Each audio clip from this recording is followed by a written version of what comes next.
Nana Arodankwa Ekufuado Adogaga Ado show boy. Na say the miss course wa Nana Arodankwa Ekufuado wo nya de enya simkuma enra lawyer Martin Pegu was say ono de he will take a year former president Ekufuado on if he say wonne the busuafo wono mo boma no former papa na anso ha ana Sulemana Brahma wono eye chief executive officer for West Africa Media Foundation or say 2025 afia ewo media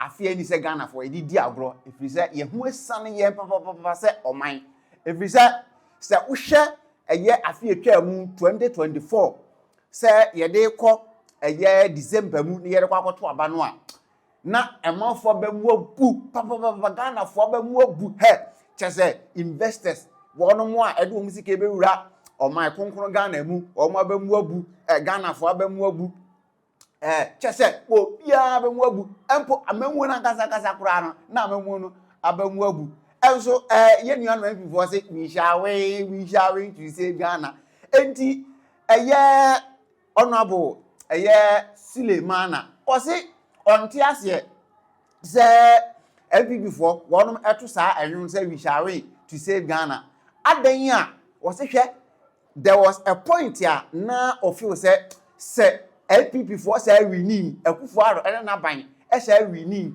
as abre na ye Mahmoud Baumia Dr. Mahmoud Baumia na ejina edema LPP no a nanka onim ye besi say bia ka kukura no ebetumi asasi Ghana say de na say Benin ene West Africa countries bebre no a kudita esisie no ebisa na enema enye kura na enema enkoye eti say no e was say Ghana for obia any year ebisa change has come.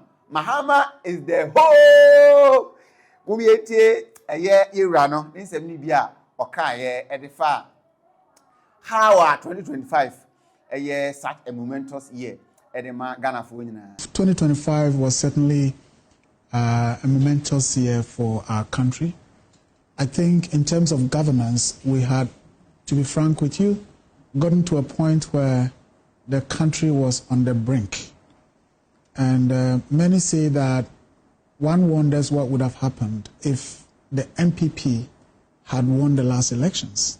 And I think certainly that it wasn't going to be good for our democracy because we had gotten to a point where almost everything was down.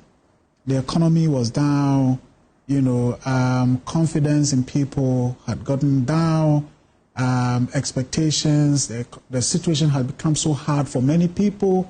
In terms of the trust for our governance system was down. So we were at a point where many were even contemplating what could happen. Would we go down the path of other countries if these things were to continue? And indeed, even before then, we had engagements with some government entities, about whether or not there could be possibilities of a coup d'etat in this country. And another there, what the cat said, Opia Chenase. Nanado Addo gaga nso abodwumo eso Ghana fo enum bebre na ana kyerese wono me enya adwen e wone nima bibra oni na banya etwa mu no na Musa Dankwa ono nso ye poster ene ye ka se ne Ghana mamuo etie ene ade ya ana ono nso eno a odi post ebetu mu se uhwe Ghana fo ene ye post no wo ye na hodo bebre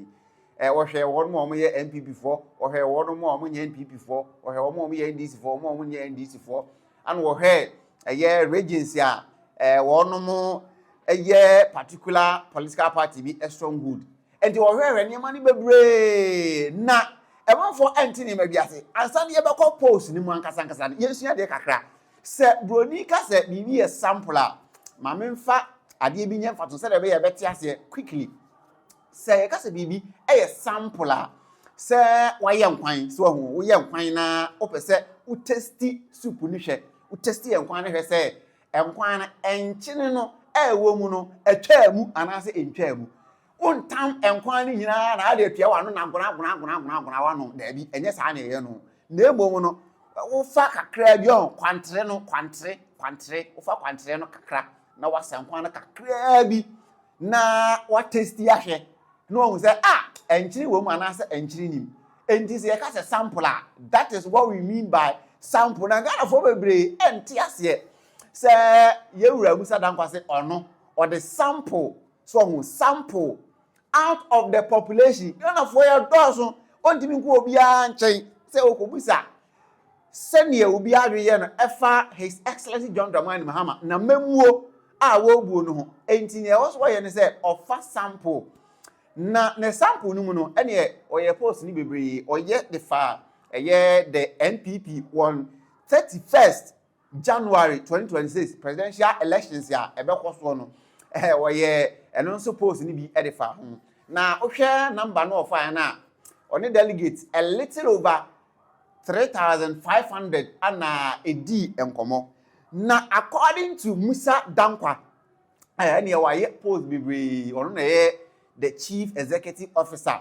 for global info analytics ene wo aye research bibre wo aye post bibre the recently ended elections ya Ghana for 2024 no wo ye wo research wo ye post Ghana for ti ase say His Excellency John Dramani Mahama one na ban ene bedi nkunim ampa ne nua ene ampani ampa His Excellency John Dramani Mahama one ne NDC aban no ana ewi ni ye ene ye kaya sabre no na Dr. Mahuma was I will give John Dramani Mahama gab I will give him a big gab as we are saying na say gab no ye hwi team say kwai na ya man gab kakraka pa na the post oye no yenkomu o se wono de obetimi aka with 99.0% confidence say enne ana ye to the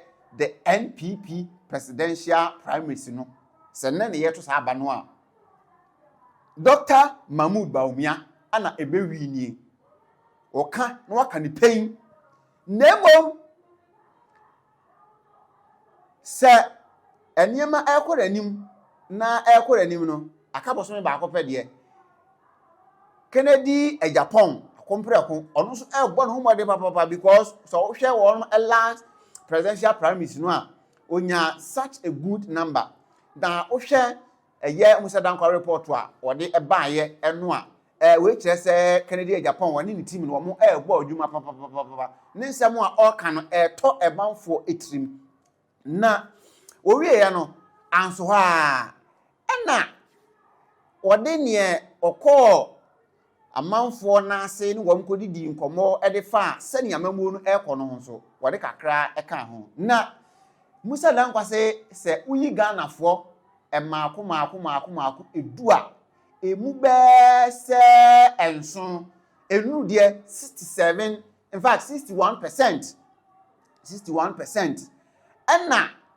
kire se His Excellency John Dramani Mahama wode oman no enam ekwan papa so kire se na memu no a obuo no wo toto ne mayi papa enti onkoso a na onkoso ene e wo se empo some people within the New Patriotic Party NPP won stronghold kra ese otan okwadu a na wayi ni mirika so wahu His Excellency John Dramani Mahama wo bono homodene enti JM we dey to aso Mahama is the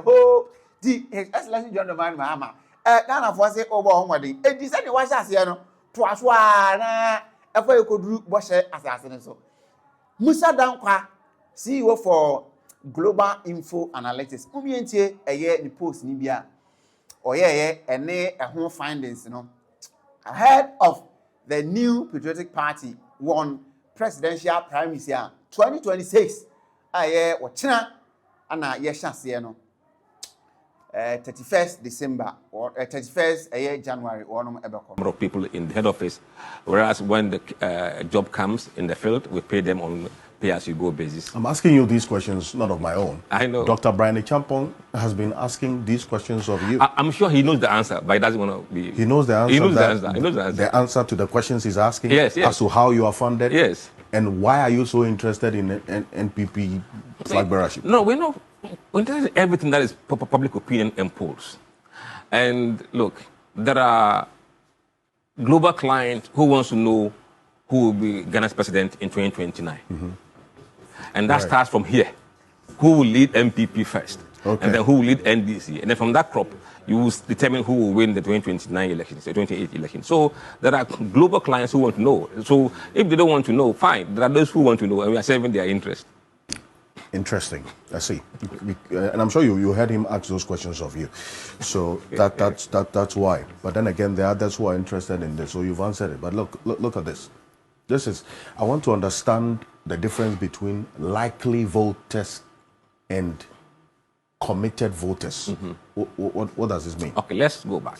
Okay. When you talk about the likely voters, these people are likely to show up on election day to vote.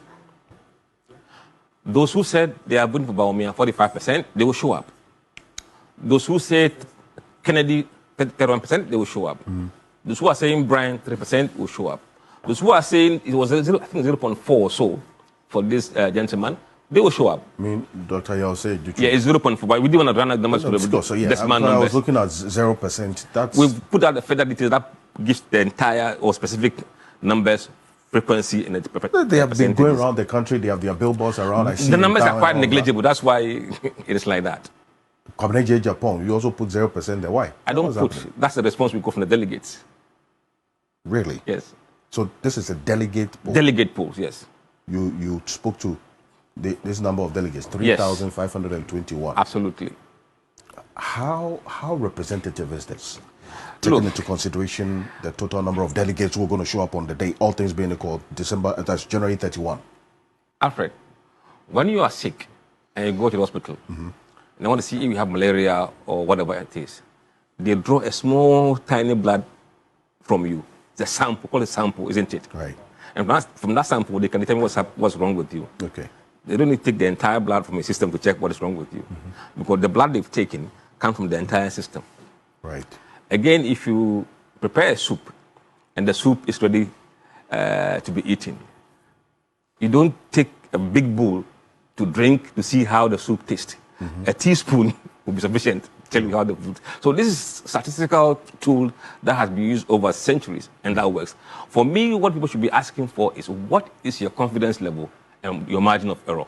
That is where the attention must go to, and not the absolute numbers that they are looking for. You say you are 99% confident. Yeah, that if the election was held today. If this MPP presidential primary was held today, this will be this subject to this undecided and undisclosed, which we would be able to deal with if we were doing predictions based on these numbers. I see. We'll come to this because questions have been asked about this as well. But let me welcome as well while we do this, and we'll get straight into it.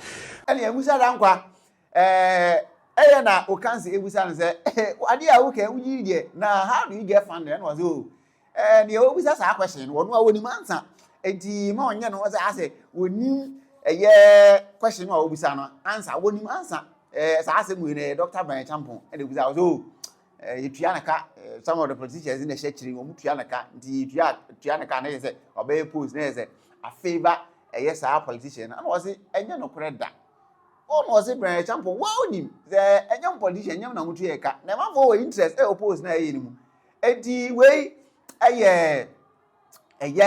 Musa Dankwa in fact very popular in recent times and now post so our year enkanka head of the new Patriotic Party on presidential prime minister or no ebe call January 31st 2026 abusia aha Island TV Plus. Send your first time one. Send your wajib break. What you know, obe subscribe channel. No one like it. No one share. Na or comment and so at us. Send a be a fufro. Benye be ashe.